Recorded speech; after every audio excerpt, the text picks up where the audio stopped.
नमस्कार।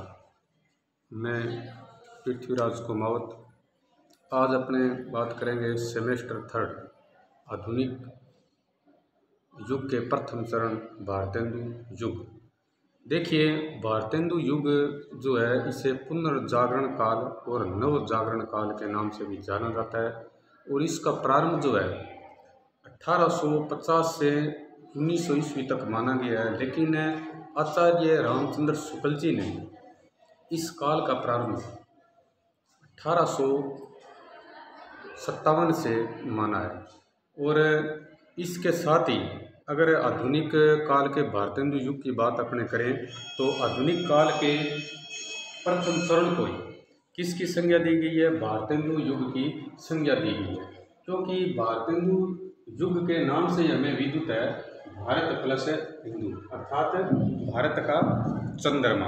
और ये इनकी उपाधि भी थी। ये इनकी उपाधि जो है वो जो इनकी जो रसा नाम की जो पत्रिकाएं जो लिखी जाती थी उसके अंदर जो है जो पंडित रघुनाथ जी है, पंडित सुधाकर द्विवेदी है, राम नारायण जो व्यास है, इन्होंने भारतेंदु उपाधि से इनको अलंकृत किया।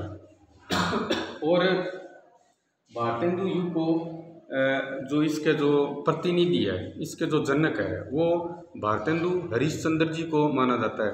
इनका जो मूल नाम था वो हरिश्चंद्र था। इनकी माता का नाम पार्वती था और इनके पिता का नाम गोपाल चंद्र गिरधर था। इनका जन्म 1850 में हुआ था और इनका जो निधन है 1885 में। मात्र 35 वर्ष की आयु में इन्होंने हिंदी साहित्य के काव्य के अंदर महत्वपूर्ण योगदान दिया। और ये भारतेंदु जी को मतलब इस युग में गद्य और पद्य दोनों शैलियों में इनका सर्जन हुआ। और जो गद्य जो शैली है, गद्य शैली के अंदर उन्होंने खड़ी बोली का प्रयोग किया और जो पद्य भाग है इसमें ब्रज भाषा को अपनाया गया।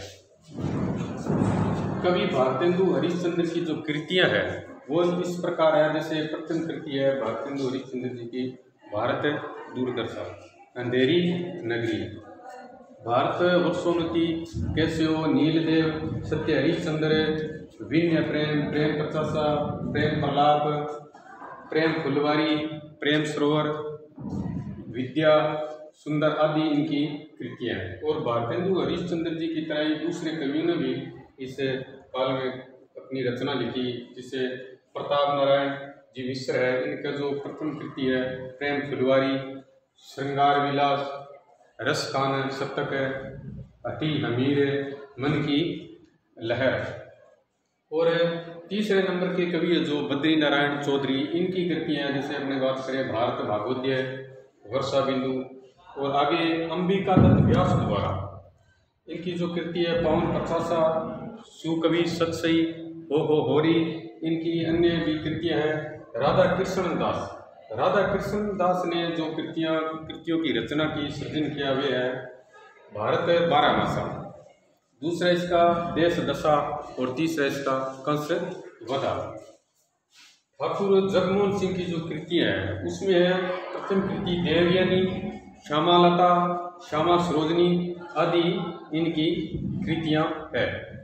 और इसकी जो भारतेंदु युग जो है इनकी जो विशेषताएं हैं, विशेषता जो प्रमुख रूप से इनकी है राष्ट्रीयता की भावना।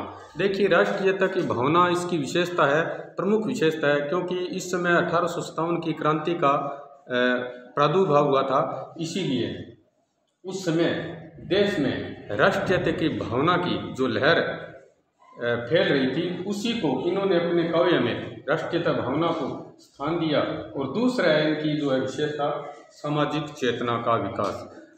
कवि भारतेंदु हरिश्चंद्र जी ने अपनी रचना में सामाजिक चेतना को भी महत्वपूर्ण स्थान दिया। इस समय समाज में जो विधवा पुनर्विवाह है, बाल विवाह है, अपने इस तरह की बहुत सी सामाजिक कुरीतियाँ थी, उनका विरोध किया और अपने काव्य के द्वारा लोगों में नव जागरण फैलाने का कार्य किया। और तीसरे नंबर की इनकी विशेषता है जो उस समय अंग्रेजी शिक्षा का प्रसार था इसका इन्होंने विरोध किया।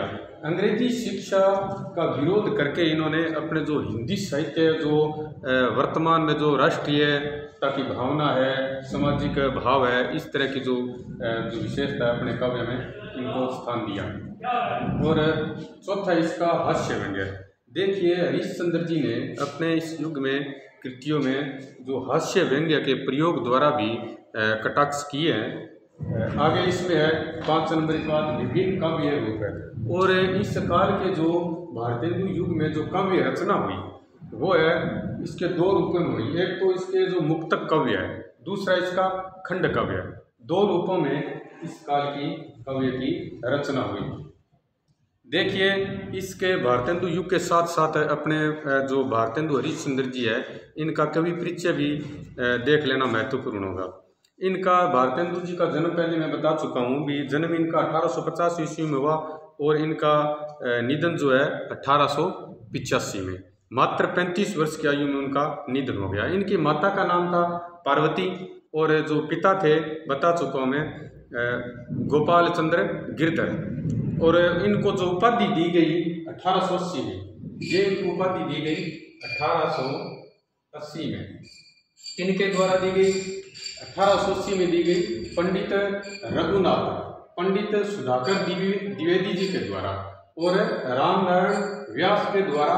इनकी जो एक सुधा नाम की पत्रिका थी, इसके माध्यम से भारतेंदु की उपाधि से इन्होंने इनको अलंकृत किया। और जो इसके साथ में है जो इनका जो कवि है वो मतलब जो रंगमंच इनका है, हिंदी गद्य है, नाटककार, जो निबंधकार है, तो नाटक के क्षेत्र में इनको प्रथम नाटककार कहा गया है और प्रथम निबंधकार कहा गया है। हिंदी गद्य का इन्हें भारतेंदु हरिश्चंद्र जी को हिंदी गद्य का पितामह या जनक भी कहा गया है।